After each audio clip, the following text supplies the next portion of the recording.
Então, pessoal, a partir desse momento a aula está sendo gravada, tá bom? Eu peço a gentileza, vou disponibilizar aqui a lista de presença.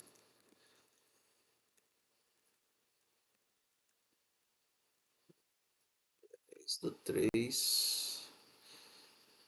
Opa, é demais aqui.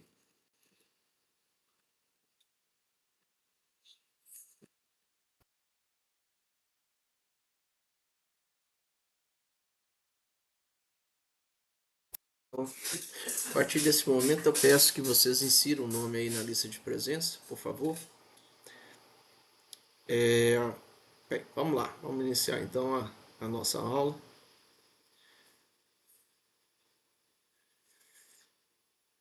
Ok. Então, nós vamos falar um pouco agora sobre, né, o efeito da deficiência de drenagem sobre as culturas agrícolas, tá? Então, fundamentalmente, né, o problema de drenagem, né, se inicia, tá, em relação a, por exemplo, em climas úmidos e subúmidos, ou até em áreas semiáridas, né, onde existe a potencialidade de ocorrência de chuvas intensas. Então a gente observa que a questão da falta de aeração, do encharcamento do solo, né? Ou seja, nós temos aí a saturação do solo quanto à água, tá? Ele vai impactar diretamente, né, na questão do sistema radicular da cultura.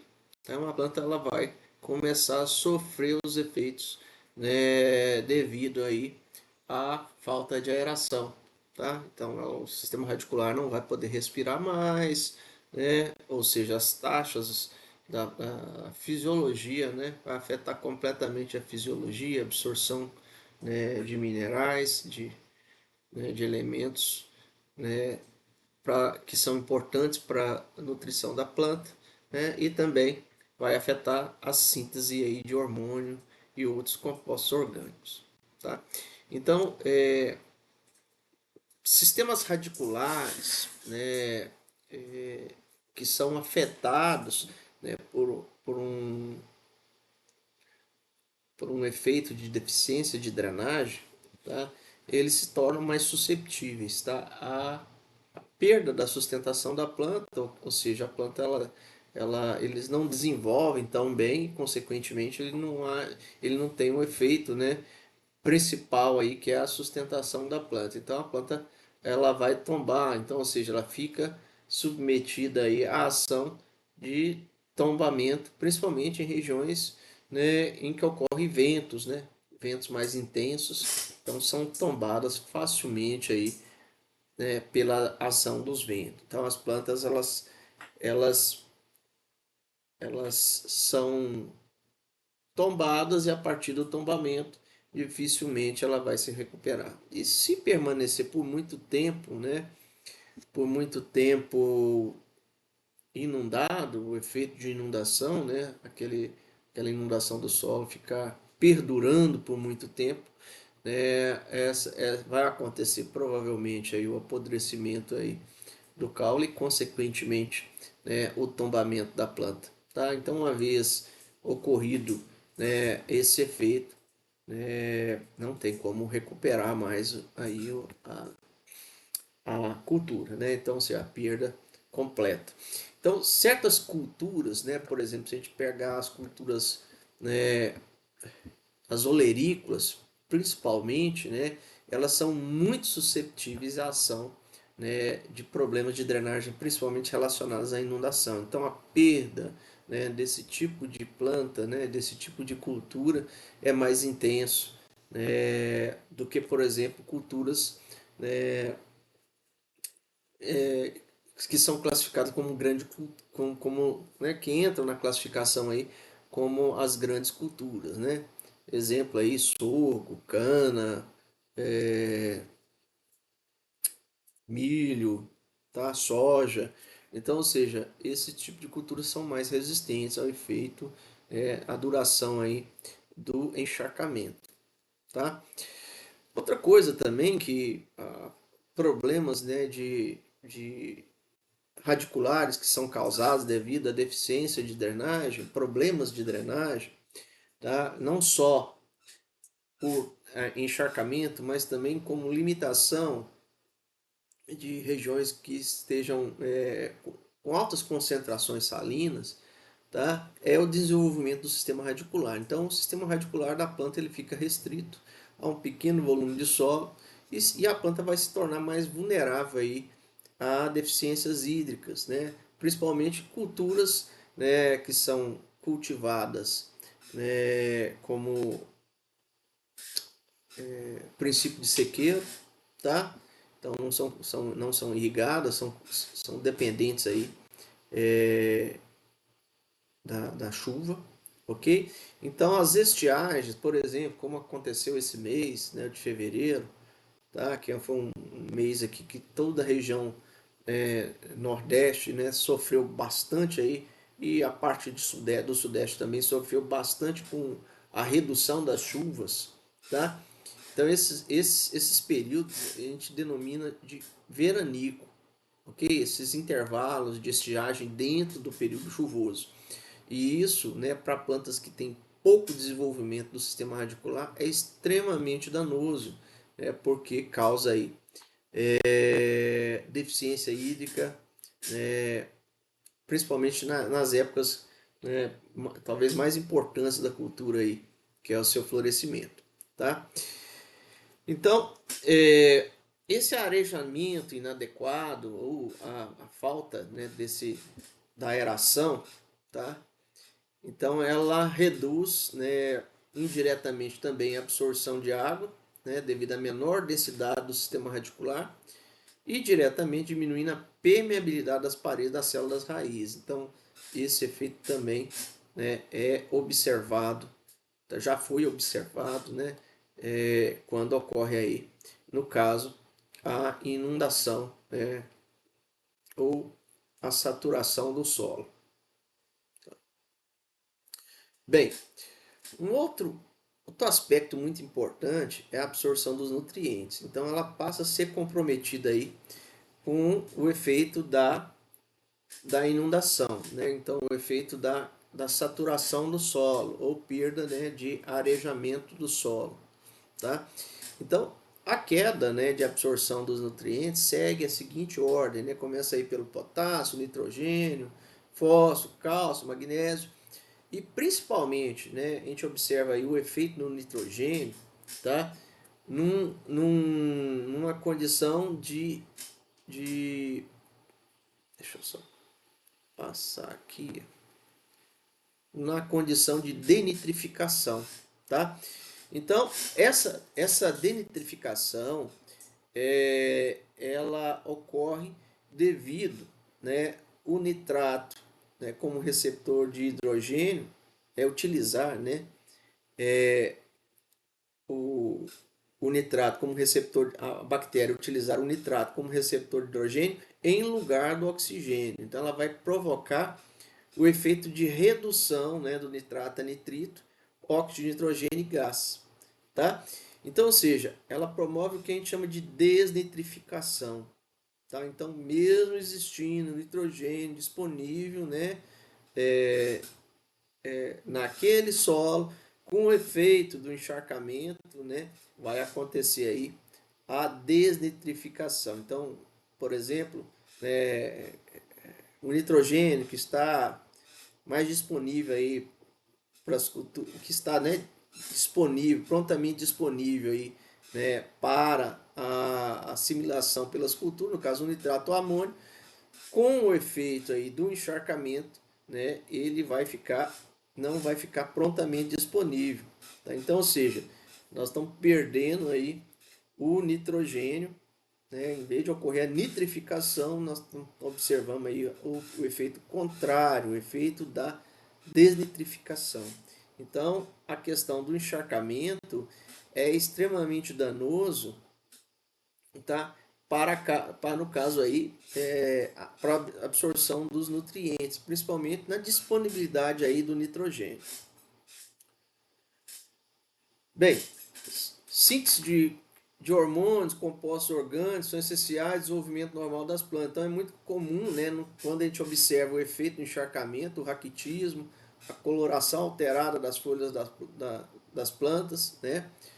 Então, isso devido a alterações metabólicas, né, que ocorrem na célula do sistema radicular em função da falta de aeração do solo. Então, a gente observa que nesse caso aqui, né, a gente observa que ocorre aí um efeito muito danoso, né? Já está acontecendo um efeito muito danoso e dificilmente a planta vai se recuperar, né? Vai apresentar uma produção adequada, né? Quando isso aqui já é visualizado, né? Já é observado. Bem, um sinal também muito observado, né, quando ocorre esse efeito de inundação, tá? Por alguns dias, né? É a planta tentando, né? Apresentando, né, um esforço de sobrevivência, tá? Então, o que possivelmente pode acontecer? A perda do geotropismo. Então, ou seja, o aparecimento, vai ocorrer o aparecimento aí das raízes adventícias, né? Então, após alguns dias da inundação, a planta tentando se adaptar a essa condição, nova condição, ela pode começar a emitir aí as raízes, né, adventícias. Então, efeitos da aeração deficitária, outros efeitos, né? Perda do geotropismo, abscisão prematura das estruturas de reprodução, no caso estiver florescendo, pode provocar aí o abortamento aí das flores, tá? E toxidez, né, de alguns elementos nutritivos em função da elevada disponibilidade, tá? Elevada disponibilidade. Então nós temos aí, né,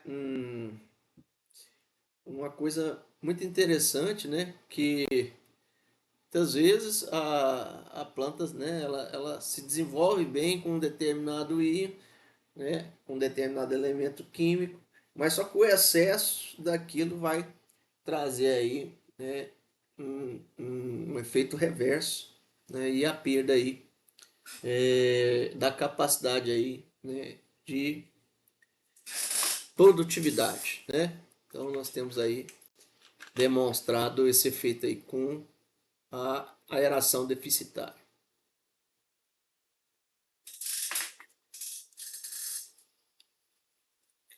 Bem, em áreas, né, onde se planta arroz e tem muita disponibilidade de ferro, tá? Então o ferro ele é, começa a interferir na absorção aí dos nutrientes, porque ele precipita, né, formando um filme, tá? Gelatinoso que envolve aí o sistema radicular.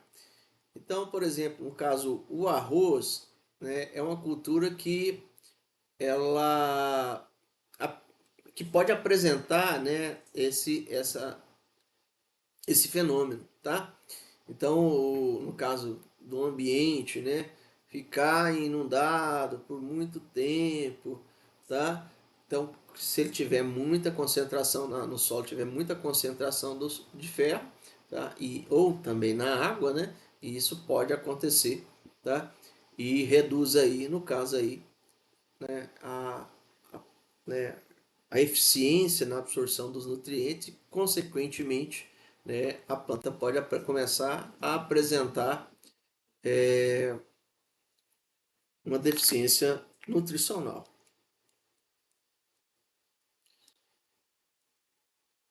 Bem, voltando aqui a falar, né, num efeito de nitrificação, né? Então, pesquisas têm comprovado aí que taxas de mineralização e nitrificação do nitrogênio ela se torna máxima para um teor de umidade do solo em equilíbrio com uma sucção de 150 centímetros de coluna de água.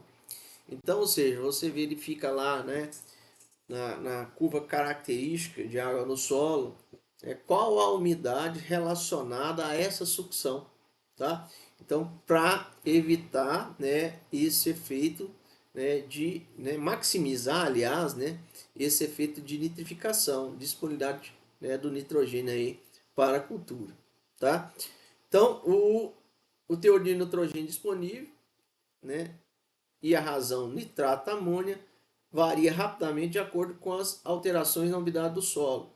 Então, ou seja, nós temos que sempre buscar uma condição, né, de maximizar o nitrato para ele estar prontamente disponível, né, para a planta. Tá? Então, nesse caso, né, está intimamente relacionado à questão da aeração do solo. Bom,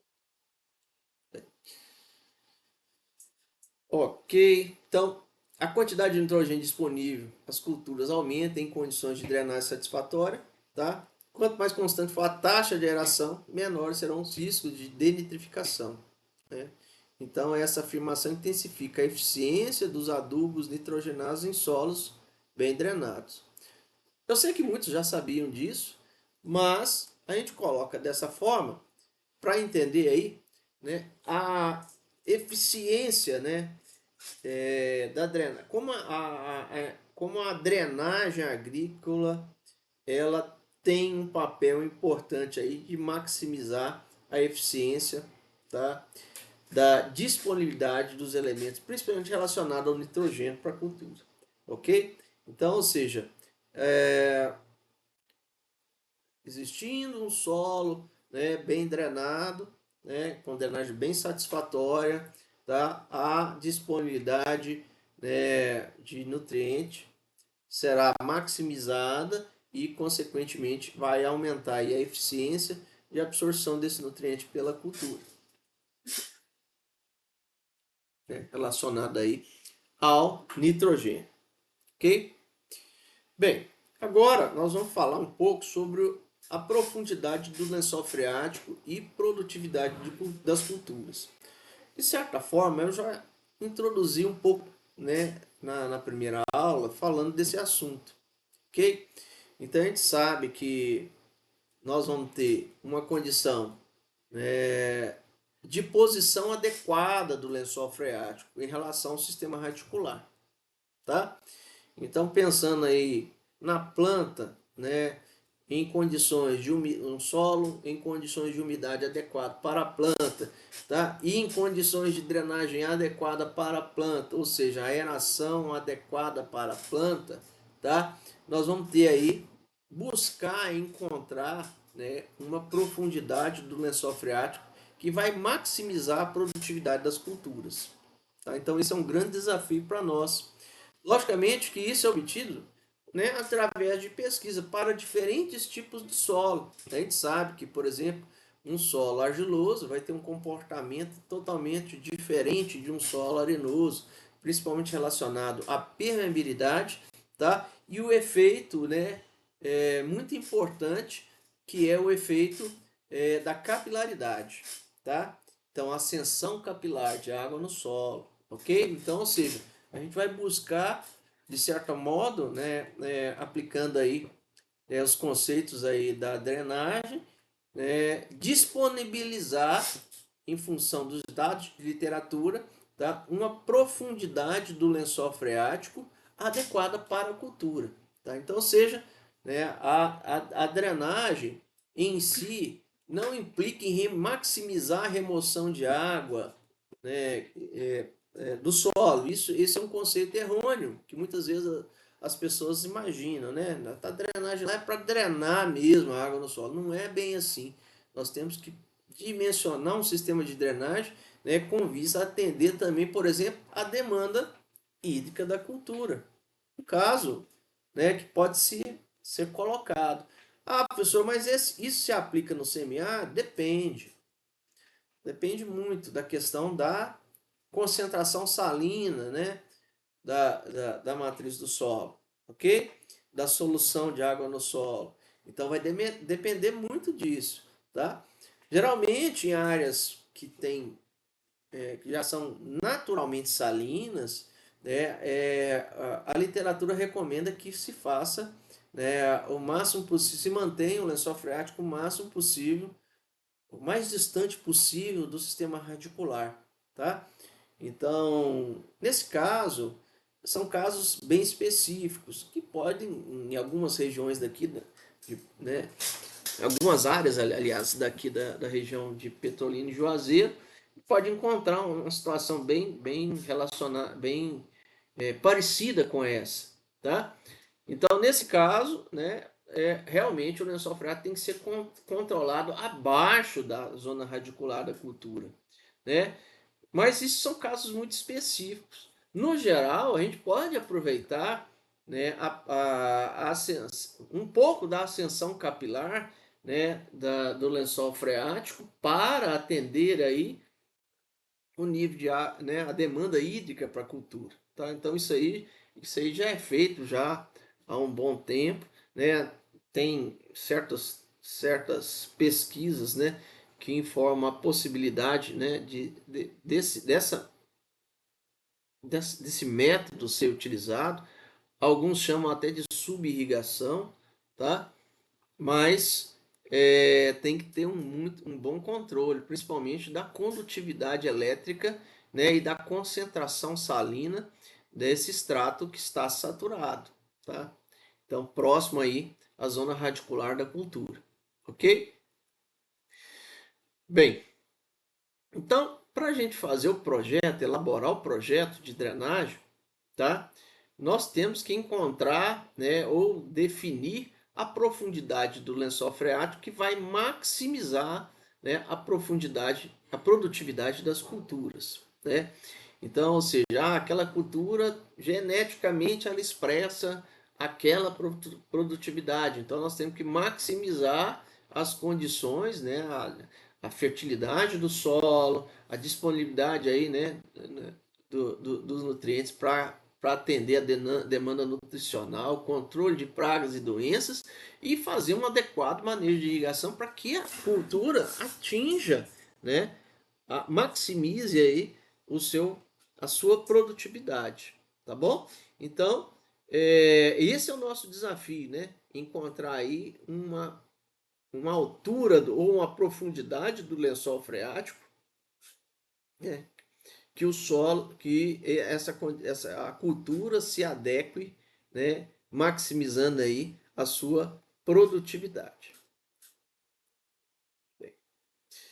Então, o tamanho aí, né, do reservatório, né, ou profundidade a qual o solo deve ser drenado, vai depender, né, de alguns fatores, né? A gente pode falar que a capacidade, né, de retenção de água desse solo, tá?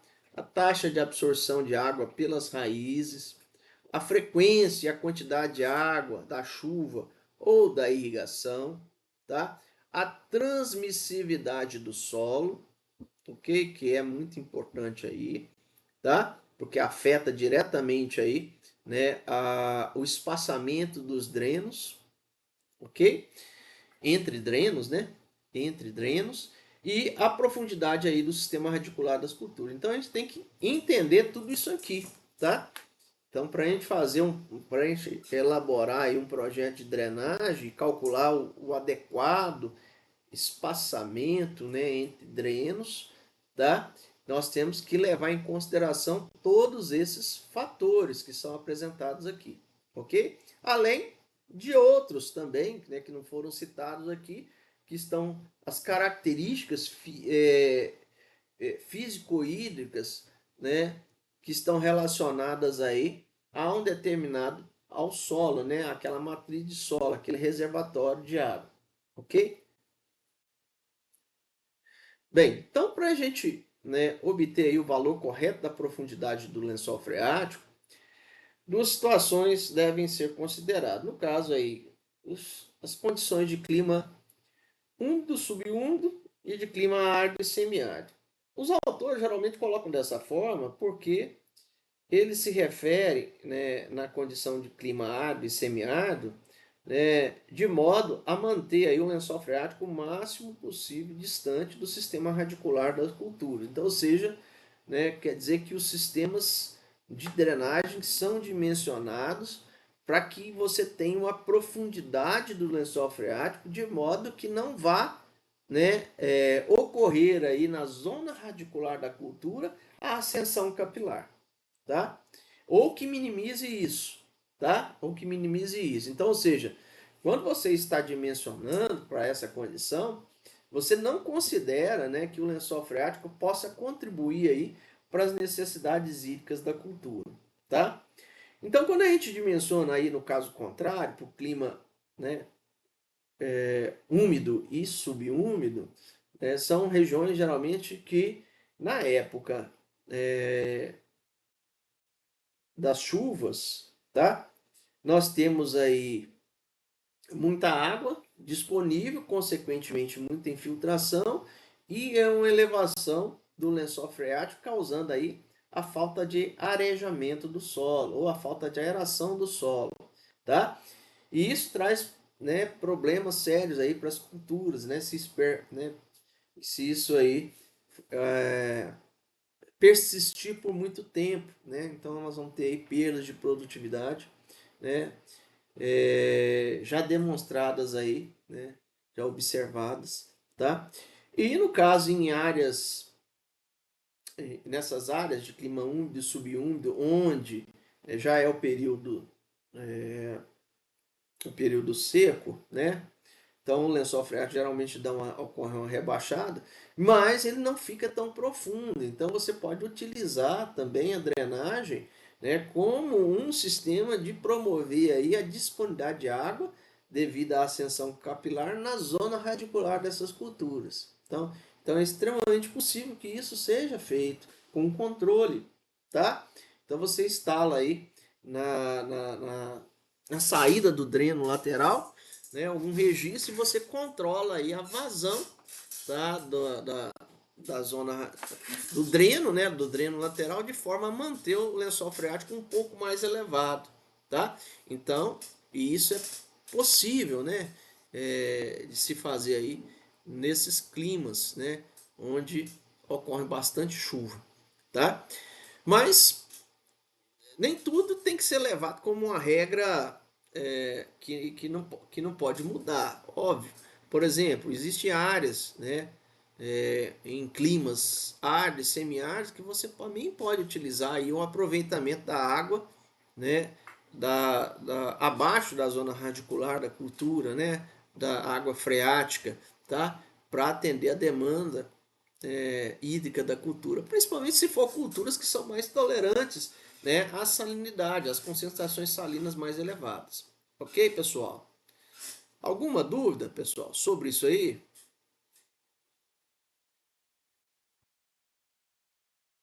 Estamos juntos? Ok. Se tiver aí, avise, por favor. Pare a aula, avise, professor, não entendi, tá bom? Eu tô logado aqui também no Wi-Fi, tá? Então, eu não estou direto na rede com o cabo. Então, pode ser que ocorra aí uma variação, algo nesse sentido. Na rede de manhã estava acontecendo isso, estava travando um pouco. Alguns professores nem conseguiram dar aula,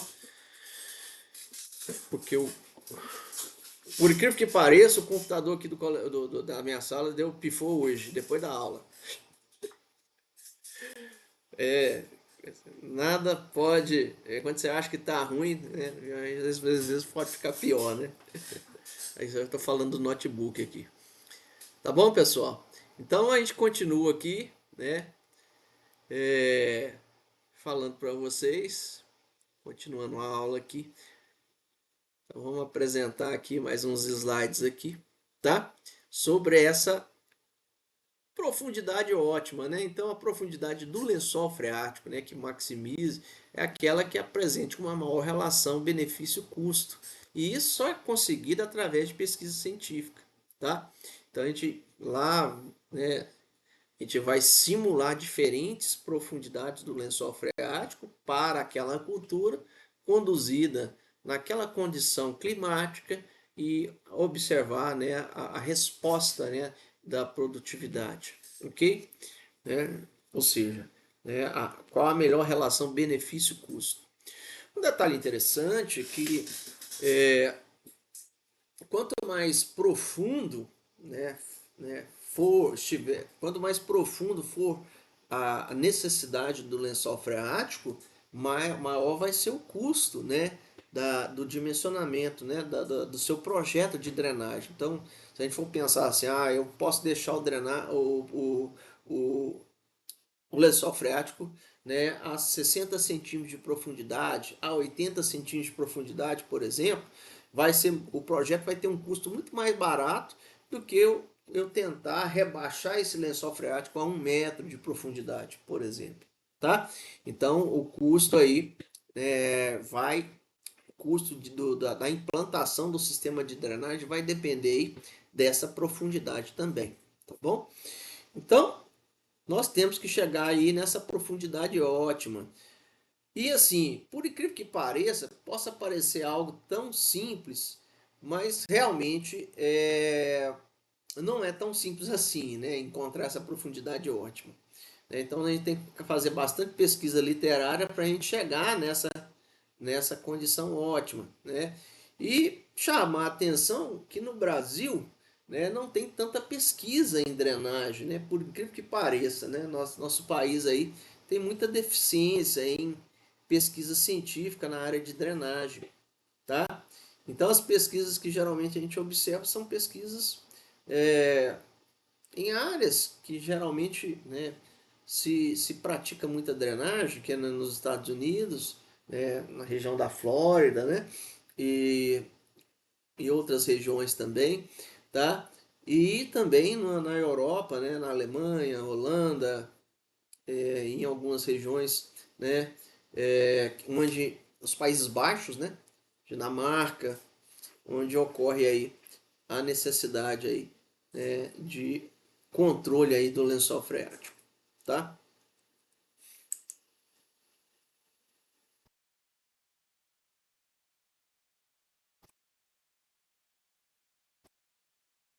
Bem, uma coisa interessante é que o pessoal aí, principalmente dos que trabalham com mecanização, chamar a atenção aí do nosso amigo Rodrigo e Matheus e Tonhão, né?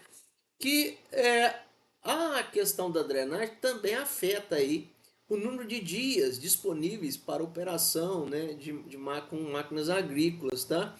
Então, ou seja, em certas regiões, se não ocorrer drenagem, você fica limitado, né, a entrar na área, a promover algum preparo de solo, tá? Então, ou seja, eu estagiei, né, tive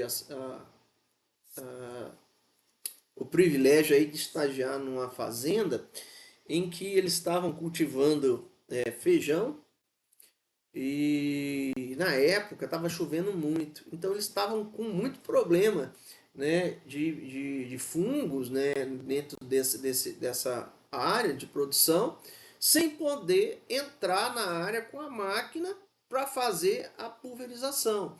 Então, ou seja, tiveram que contratar um avião para fazer todo esse trabalho aí de pulverização agrícola devido a condições, né, de umidade do solo estão muito elevadas, próximas à superfície, consequentemente não tinha nenhuma condição de trabalhar aí com pulverizadores nessas áreas. Ok? Entendido aí?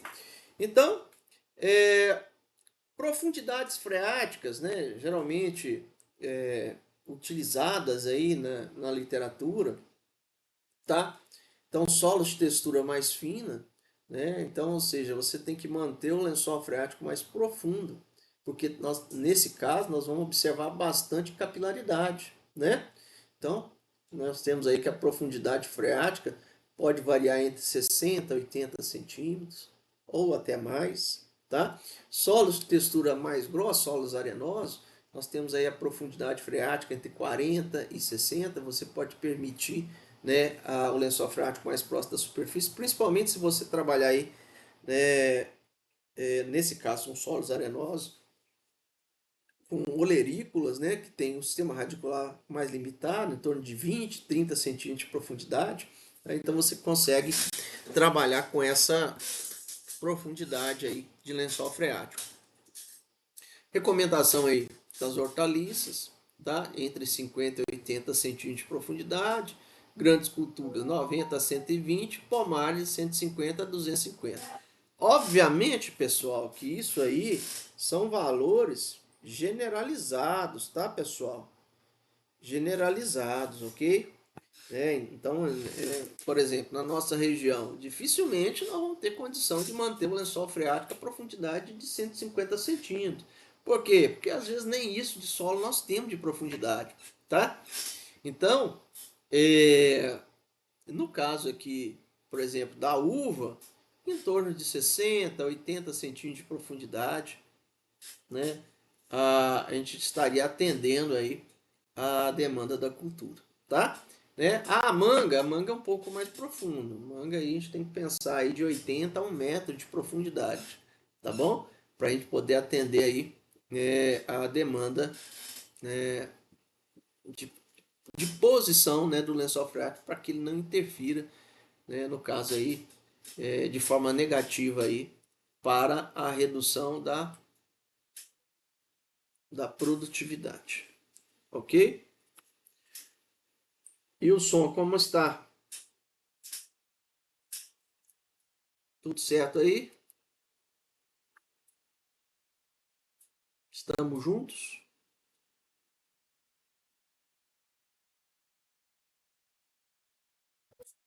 Ok.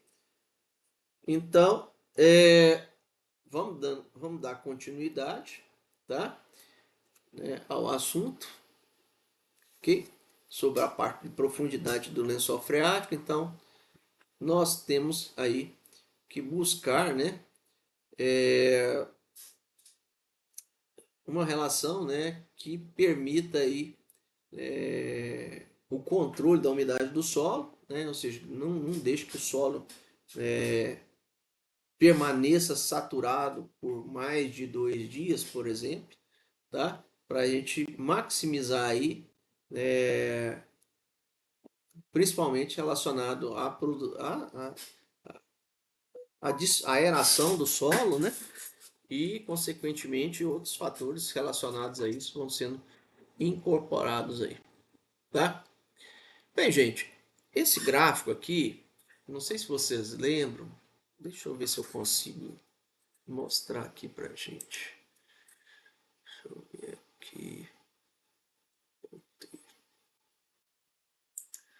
Bem, aqui para a gente obter essa relação, né, o D, né, o coeficiente de fusão, né, do gás no solo, tá, era em função da fração de aeração, tá, que multiplicava o L ao quadrado dividido pelo LE ao quadrado multiplicado pela relação D sobre D zero, né?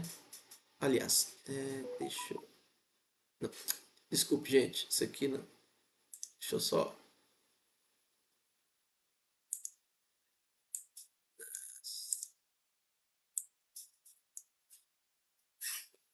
Só um instante aqui.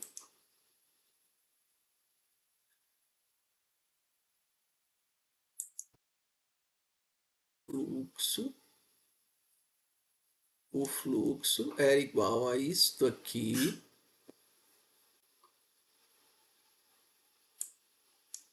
T sobre D0 vezes a concentração, variação de concentração sobre L.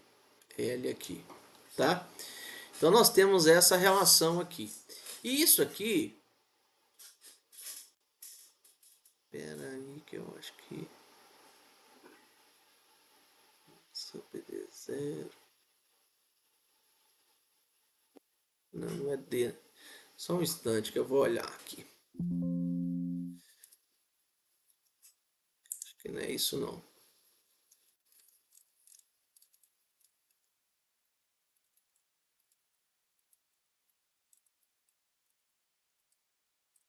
Eu já vou colocar aí, só um instante.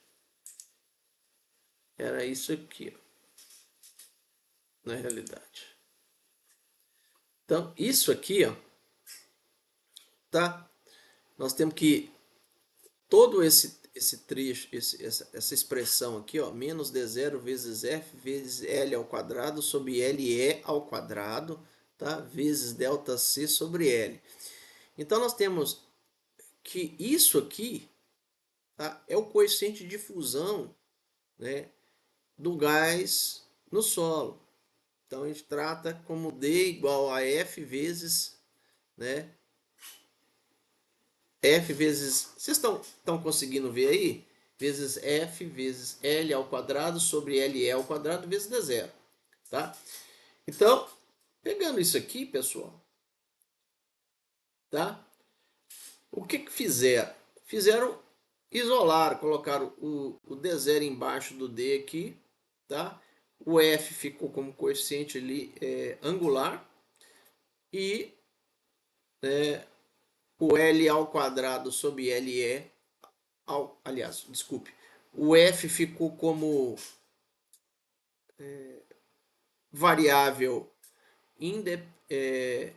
independente, o D sobre D0 variável dependente e o L ao quadrado sobre LE ao quadrado ficou como coeficiente angular, tá?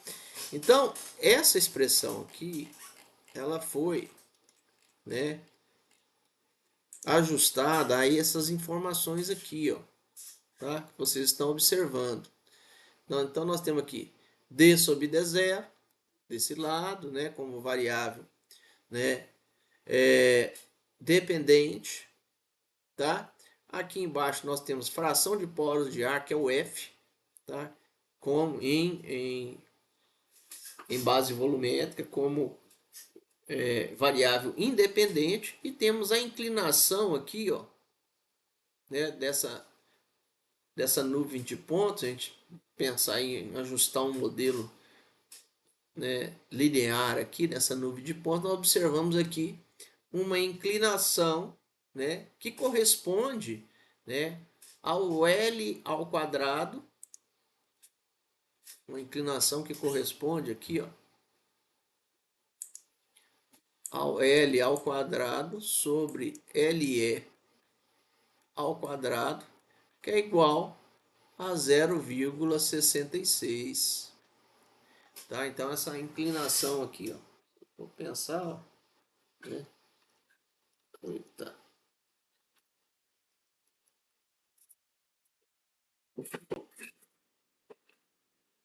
Essa inclinação aqui corresponde a 0,66, que no caso, né, é o coeficiente angular do ajuste aqui. Então, esses dados, né, essa nuvem de dados, elas foram obtidas, né, através aí de pesquisas, por exemplo, de Buckingham, 1901, Penman, 1940, Taylor, 1949, Van Bavel, 1952, né? Que de certa forma pesquisaram isso sem entender que o outro também estava pesquisando, né? E foi, né, juntado todas essas informações e para isso, né, verificou que essa relação aqui foi igual a esse valor. E isso é importante porque para definir, tá? Para definir o coeficiente de difusão do gás no solo, ok? Então, nesse caso aqui, essa pesquisa é para relação de CO2, tá? Relação de CO2, ok?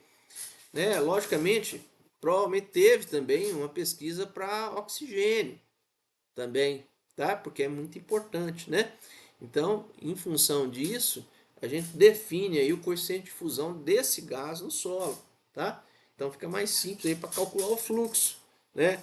Qual é o fluxo CO2? Vai ser função disso aqui. Eita. Fluxo de CO2 vai ser função de D, que multiplica a variação de concentração do gás no solo sobre L, tá? Então nós conseguimos aí obter aí o fluxo de CO2 através, né, dessa equação, da equação da difusão. edifique, tá? Então, vamos tentar limpar aqui. Ok. Beleza.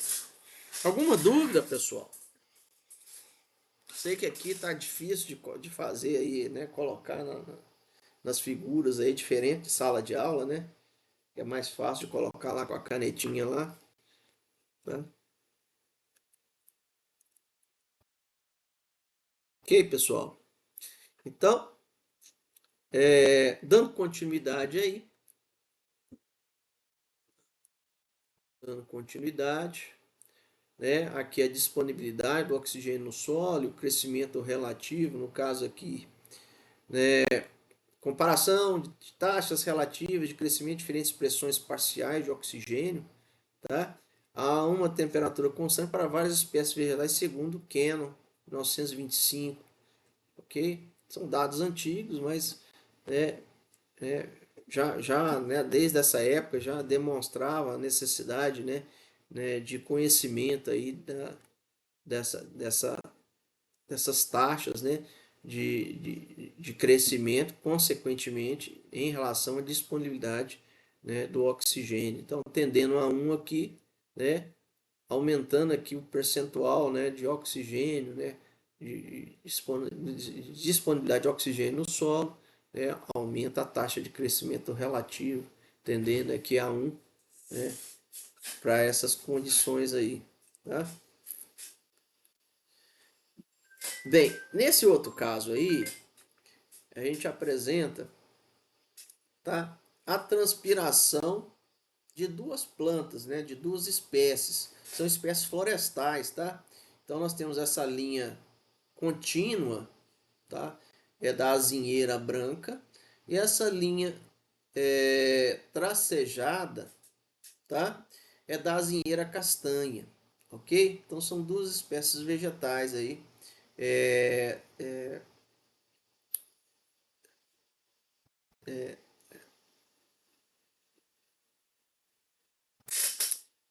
da silvicultura, tá?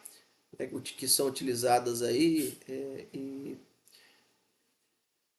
a gente observa aqui que a partir desse período aqui do início aqui do meados, aliás, no mês de abril, né, as taxas de transpiração estavam ocorrendo, né, próximo aí do esperado, 100% do esperado.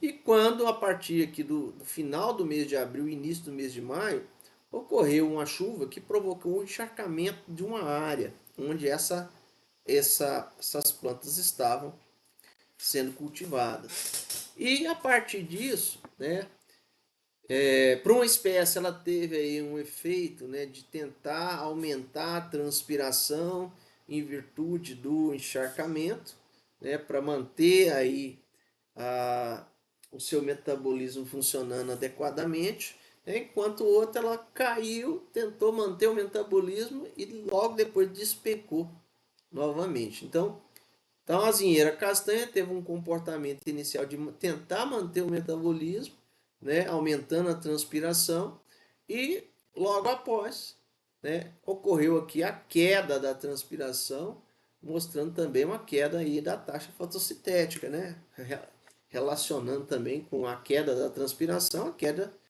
de trocas gasosas, consequentemente, né, da taxa fotossintética. Então, ou seja, ela não suportou o efeito do encharcamento e caiu aí, né, a transpiração despencou, né, drasticamente aí, em torno de 8 a 9 dias após o encharcamento, tá? Né, chegando ao mínimo aqui antes da área ser drenada. Para outra espécie, ocorreu uma queda, ela tentou se manter novamente.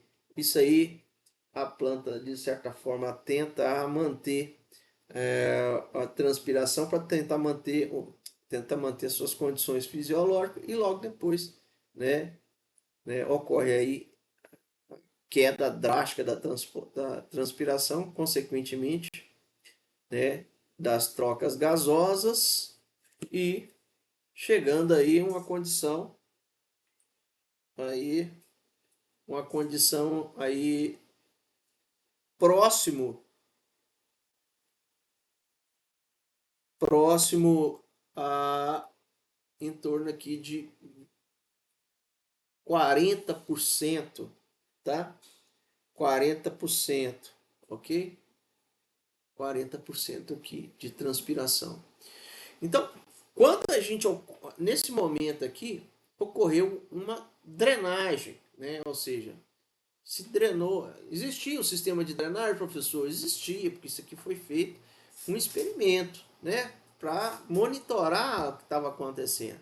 Então, quando chegou nesse momento aqui, né, que a taxa de transpiração caiu bastante, né?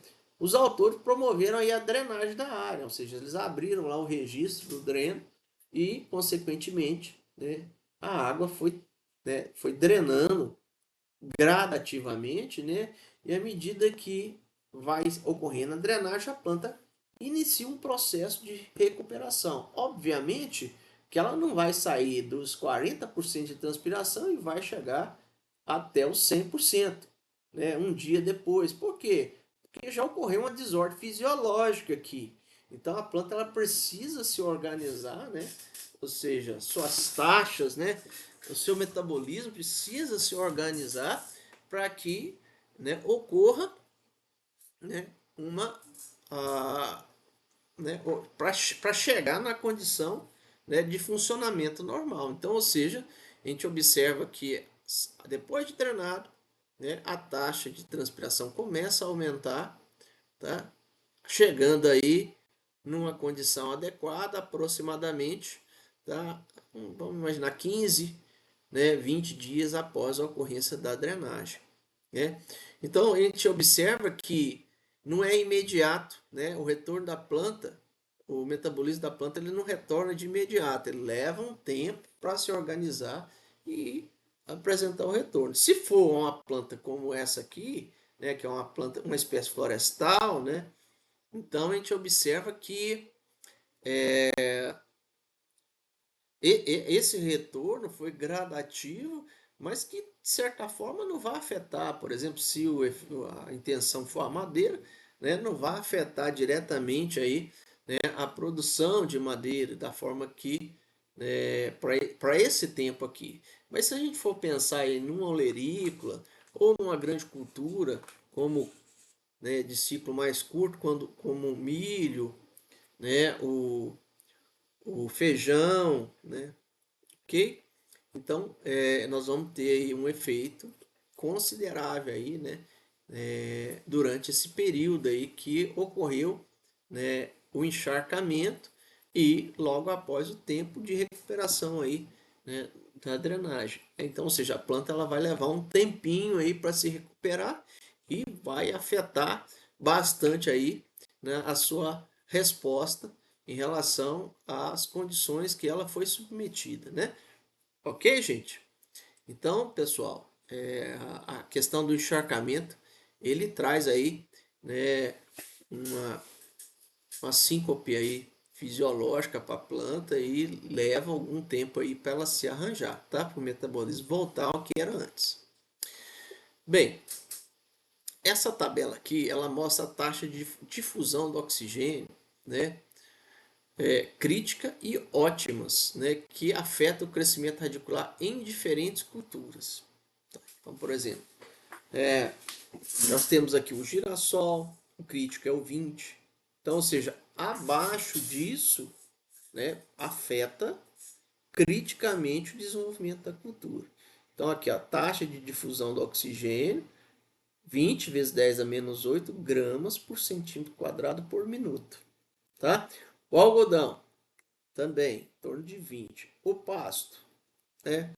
Uma pastagem, né? Em torno de 20 aqui. Aqui ele não fala, né? Qual tipo de cultura foi utilizado. O milho, de 20 a 30. A beterraba açucareira, de 20 a 30. Tá? A cevada, em torno de 15. Então ela suporta, né, um pouquinho mais, né? Ou seja, uma condição mais crítica, né? E o ótimo, a gente pegar aqui para uma gramínea e para o milho, também que é uma gramínea, nós temos aqui em torno de 40 vezes 10 a menos 8 gramas por centímetro quadrado por minuto. Tá? Bem, então isso aqui na zona radicular, tá, pessoal? Na parte aérea é aproximadamente a mesma coisa, né? Na condição ótima. E crítica varia em função, né, da cultura. Por exemplo, aqui para o tomate o crítico passou a ser 30, tá? Né? A ervilha 15, o milho 10, a parte aérea.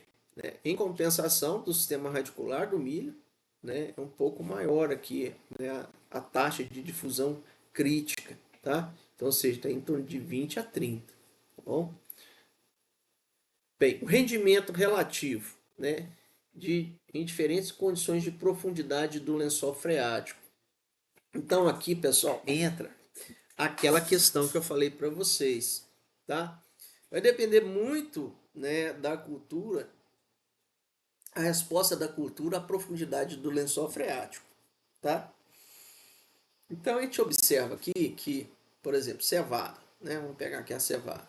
Então, qual a profundidade ideal do lençol freático para a cevada? Então, para esse tipo de solo que foi testado, tá? A profundidade ideal foi 90 centímetros, ou seja, ela expressou o rendimento relativo máximo, tá? 100%, ok? Então, 100% de crescimento de rendimento relativo, tá? Para a cevada, para essa condição do solo e essa profundidade do sistema radicular aqui, 90 centímetros. Se o lençol freático tivesse acima disso, por exemplo, a 60, apresentou um rendimento relativo de 92%, devido ao efeito do encharcamento, né? A planta já está começando a sentir a falta, né, de aeração aqui, tá? E 40 centímetros de profundidade, o lençol freático já teve aí uma redução, né, do rendimento relativo em torno de 86,6%, tá? Devido à falta de aeração.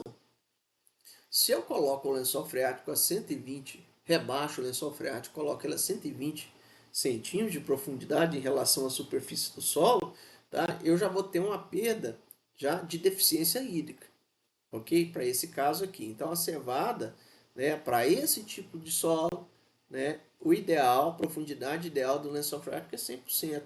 Neste caso aqui eu vou estar promovendo uma aeração eficiente, tá, e atendendo a demanda hídrica daquela cultura, tá, com o lençol freático posicionado a 90 centímetros. Né? Dificilmente o solo será um solo, né, arenoso nessa condição aqui, tá? Dificilmente, ok? Geralmente isso aqui é uma representação de solo de franco argiloso, tá? Então a gente tende a observar isso. Por exemplo, o trigo de inverno, de verão, a aveia, a beterraba açucareira e a cevada de inverno, né? A gente observou que um maior rendimento ocorreu para a profundidade de 120 centímetros. Então, acima disso, se o lençol freático estiver acima dessa profundidade, mais próximo da superfície, a gente vai observar a redução do rendimento relativo dessas culturas devido aí à perda de aeração, né? Então, por exemplo, a aveia. De todas essas, né, com exceção do feijão, é a que mais sentiu, tá? Com a profundidade elevada do lençol freático, né? Mais próximo da superfície, tá? Então, a partir de 120 já começa o efeito, né, de deficiência hídrica.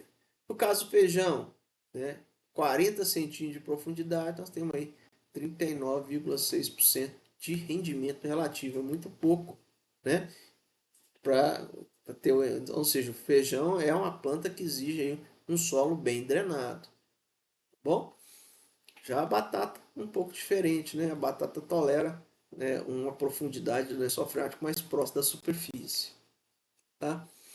Então aqui a gente apresenta aí o que foi mostrado aqui nesses números, né?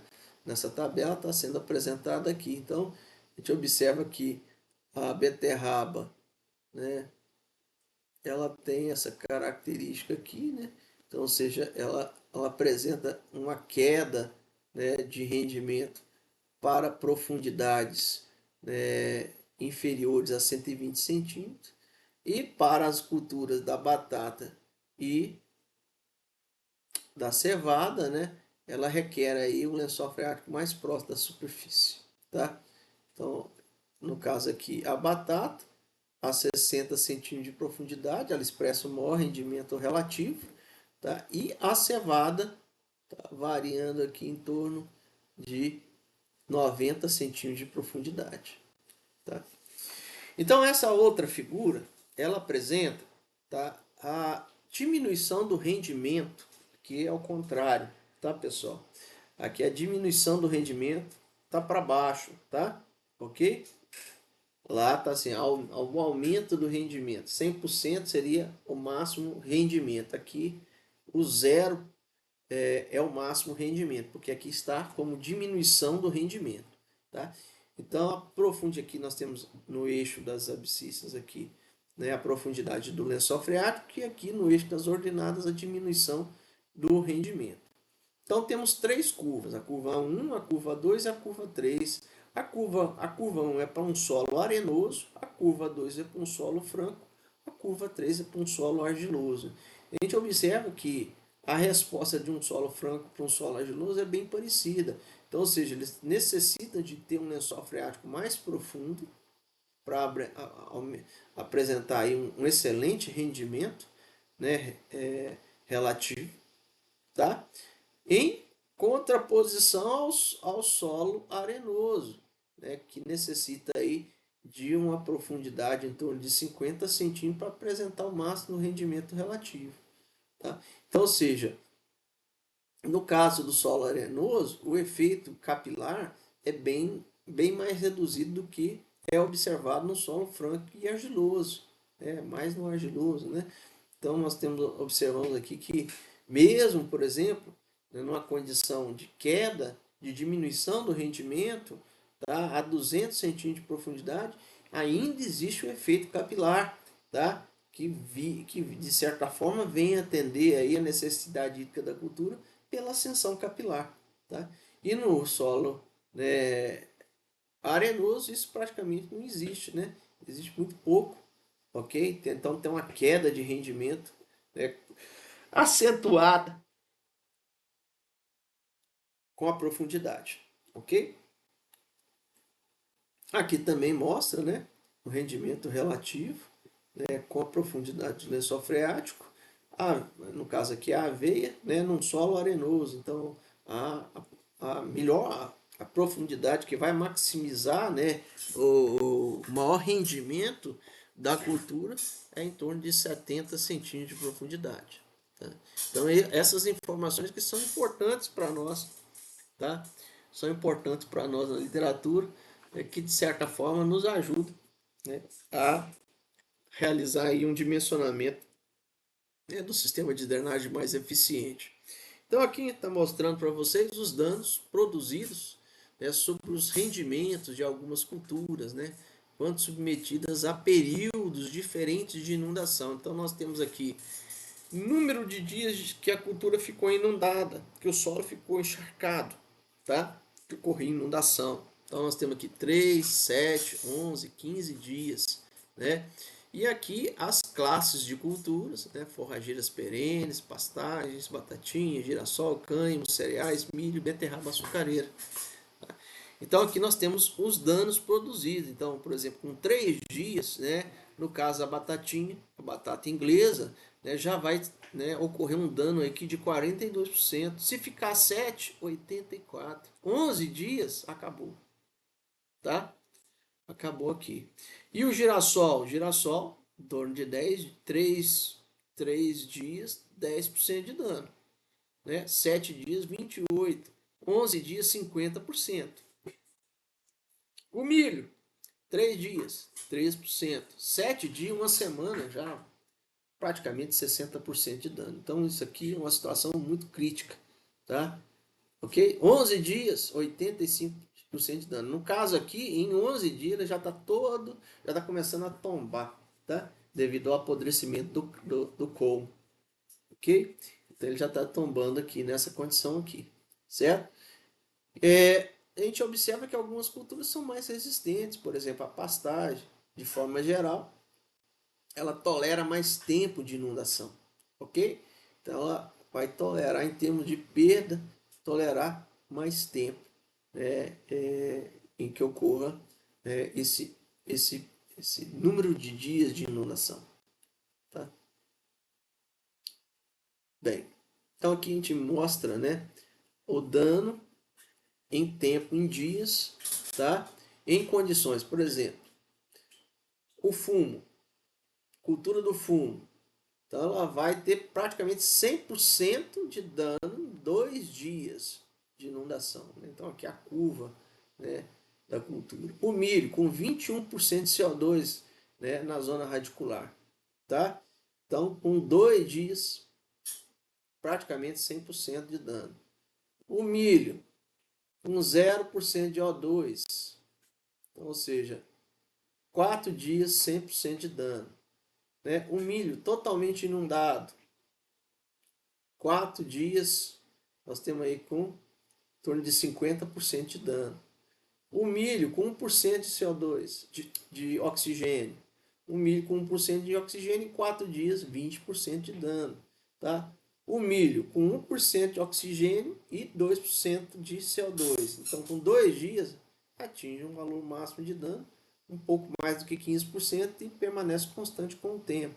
Tá? Então, se a gente for pensar numa condição de inundação, né, 50% de dano em 4 dias. Ah, professor, mas que diferença tem 0% de O2 e inundação? Porque aqui, de certa forma, existe ainda um pouco de oxigênio na água, né, e que a planta consegue absorver, tá? Ok? Consegue fazer remover esse oxigênio da água.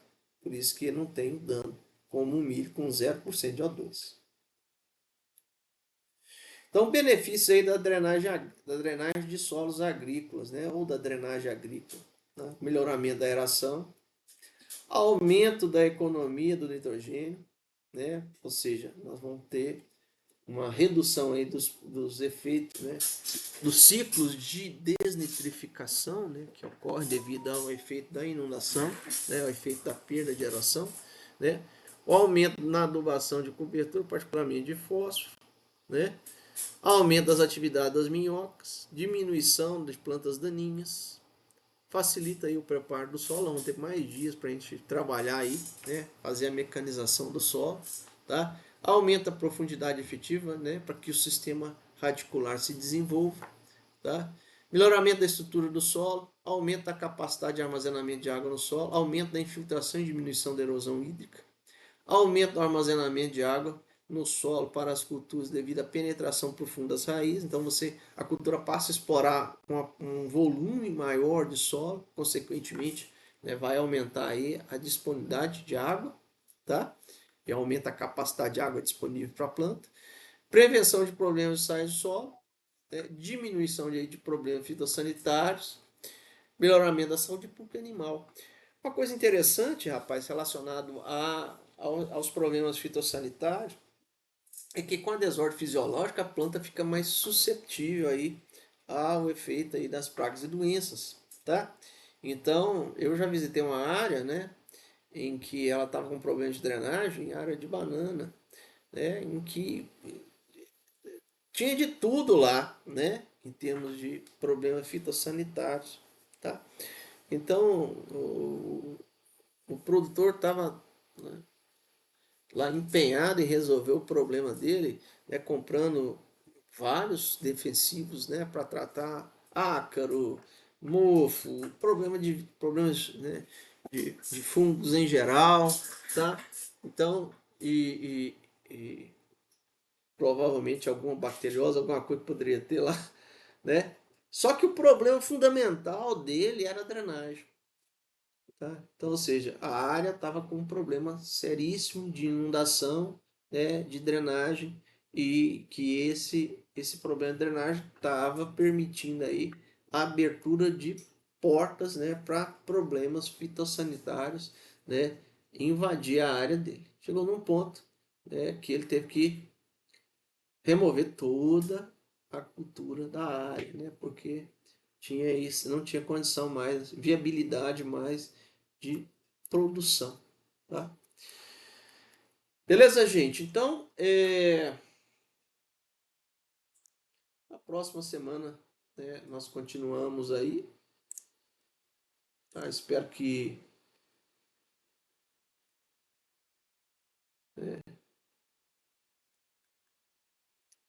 travou, voltou, tudo certo aí, pessoal? Tudo certo, professor. Todo mundo colocou o nome para responder a lista de presença.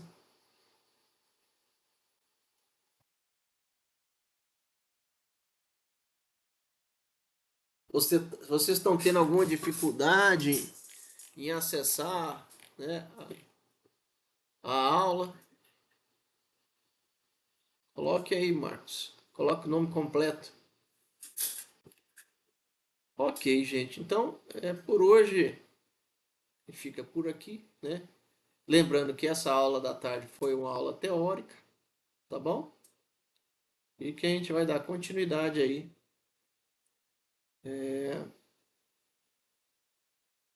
na próxima semana, né? Próxima segunda-feira. Vamos ver, né? Vamos aguardar, vamos ser otimistas aí. Eu não tenho tanto otimismo em relação a retorno presencial, mas ainda não temos nenhuma informação, tá? É que eu sei, ainda vai existir uma reunião entre coordenadores de curso aí para que, né, tenham aí algum desfecho, né, dessa situação, né? Ok? Ok, gente? Eu agradeço aí a presença de todos e todas, né? Desejo aí uma ótima semana aí para todos. Até mais.